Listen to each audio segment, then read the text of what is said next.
Hey there, it's B. I am just making this video because I was having some thoughts about diagnosis and diagnostic criteria when it comes to dissociative disorders like DID, OSDD, DDNOS, you know, the like.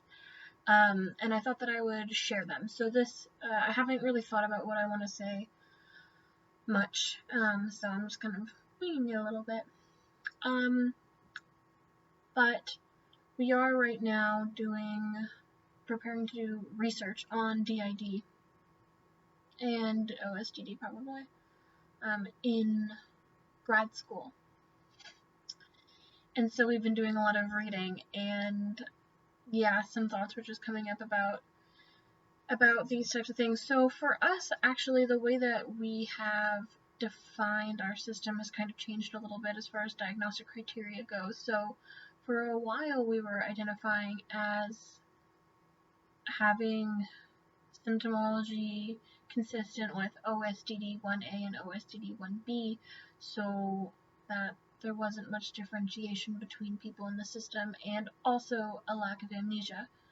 And since we self-assessed as having this, and we had a therapist at the time who wasn't familiar with dissociative disorders and fully supported us in our assessment of ourselves, but it fully supported us, and also probably would have diagnosed us with DID, but we chose not to get diagnosed with DID, which I guess is its own story. But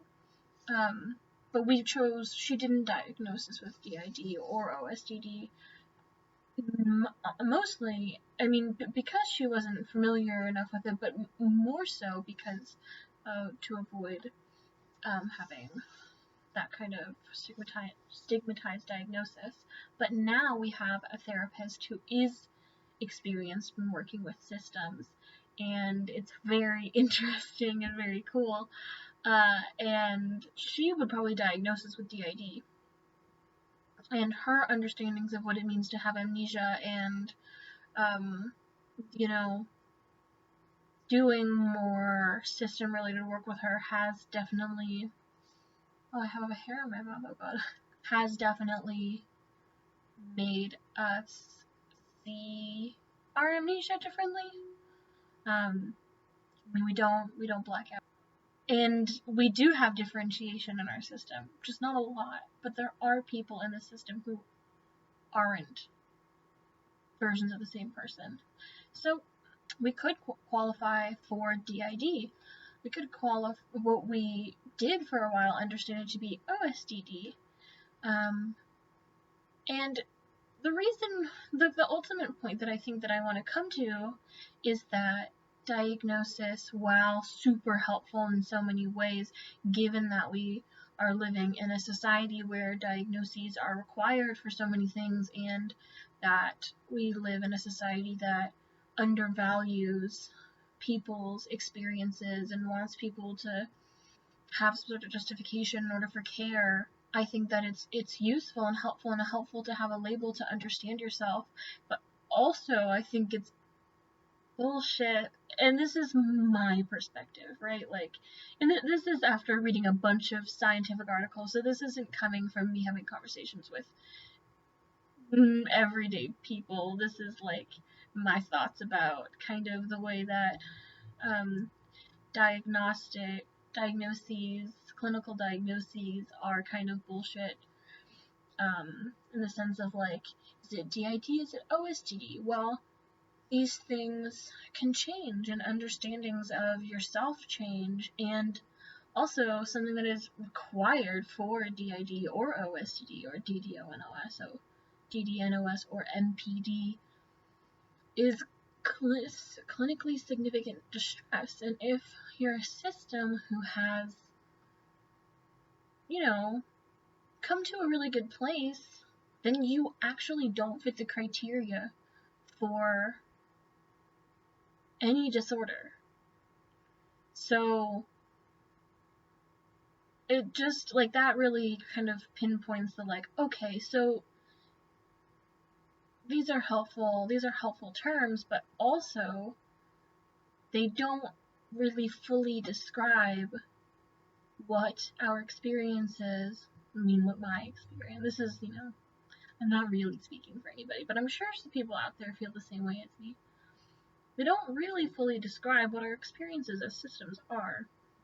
Because once we're not struggling anymore, then all the labels go away, right? All of the labels that have been made for us go away. And so then it's up to us to make our own labels, and we have, right? Multiplicity, like there is a lot of stuff out there, but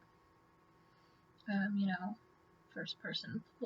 Just trying to think of different multiplicity related organizations, first person plural. Oh, I'm forgetting one of the big ones, but they're out there, right? And first person plural is even more focused on DID, but there are multiplicity focused communities out there that are coming up with language that works for them, and that rules. And I don't know.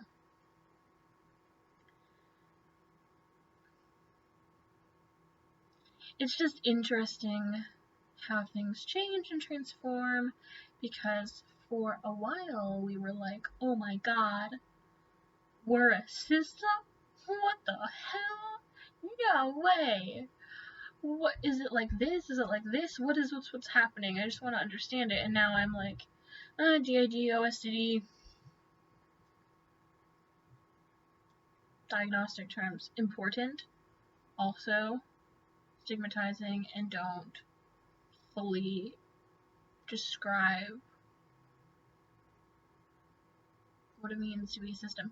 So this has mostly been just me talking, just a rant of some sort. But I hope that something that I've said has been either validating or interesting or news to you in some way. It's helpful for you in your own thinking. And if you have an opinion that differs from mine, that's totally okay. I am not speaking as an authority. I'm just speaking as someone that's, deep in the academic literatures and looking at the way that people talk about systems and thinking, wow. Yeah, anyway.